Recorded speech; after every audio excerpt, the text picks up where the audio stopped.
In the 5th year of Gwyneth Payne's marriage to Asher Crowe, he tells her thrice that he wants to bring Liana Quayle along with them when they migrate. Gwyneth puts down the dishes she's just prepared and asks him why. He's frank with her. I don't want to keep this from you anymore. Liana lives in the residential area beside ours. She's spent 9 years with me, and I owe her too much. I must bring her with me when we migrate. Gwyneth doesn't cry or kick up a fuss. Instead, she books a ticket for Liana on their flight. Asher thinks she's finally seen sense. On the day they leave the country, Gwyneth watches Asher and Liana board the flight. Then, she turns and boards another flight that will take her back to her parents' home. Chapter Mrs. Crowe, are you sure you want me to cancel your flight ticket for moving abroad with Mr. Crowe in a week? Melina Brooks' voice came through the phone, sounding confused. She was Asher Crowe's assistant. Gwyneth Payne stood on the balcony. She glanced at the withered trees below and made her decision. Yes, book me a flight to my parents' place for the same day and get Liana a flight overseas for that day, too. I'll see them off to settle down overseas in a week, then head back to my parents' place. Melina was taken aback on the other end of the line. Liana Quayle was the other woman in Gwyneth's marriage. Melina couldn't figure out what Gwyneth was up to even though she was puzzled. She nodded. Got it, Mrs. Crowe. Gwyneth ended the call.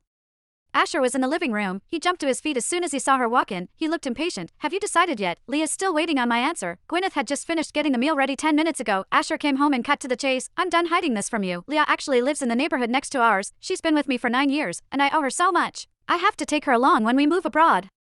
Gwyneth had barely set the dishes down when her smile instantly disappeared. This wasn't the first time Asher had mentioned taking Liana abroad. When he first brought it up, Gwyneth had flipped out, wrecking the living room and cursing him for saying such a thing. The second time Asher brought it up, Gwyneth completely broke down. She slapped him and left home for a week. He hadn't called her at all during those 7 days. Gwyneth decided to let them have their way this time. I asked Melina to book her flight. You both can leave together. So, you have finally come to your senses. Asher's frown faded, and a smile spread across his face. Gwyneth dropped her gaze and twisted a strand of spaghetti around her fork. A rush of bitterness flooded her. I thought you said you were worried about her being alone in the country. She's easy to deceive because she's so trusting. Feeling like things were out in the open, Asher decided to drop the act. The mention of Liana brought a smile to his face. Honestly, Leah would make a better wife than you, but you got lucky, getting to know me a few years ahead of her. Once we're abroad, maybe you should learn from her how to keep a man happy. Asher's phone buzzed at that exact moment. He stepped out onto the balcony to take the call. Gwyneth watched him leave and looked down with a heavy heart. She'd always considered knowing him to be one of the greatest gifts in her life. When they were freshmen in high school, Asher wrote her 99 love letters to win her over. When their high school romance came to light, he visited the Payne residence with his parents. He dropped to his knees before Gwyneth's parents, sobbing as he pleaded with them to accept their relationship. After the SATs, Gwyneth checked her results and saw how badly she'd done. Asher aced it, but he wasn't happy about it. He secretly passed on a top university to attend a regular college with her. She hadn't failed him either. When Asher moved north to launch his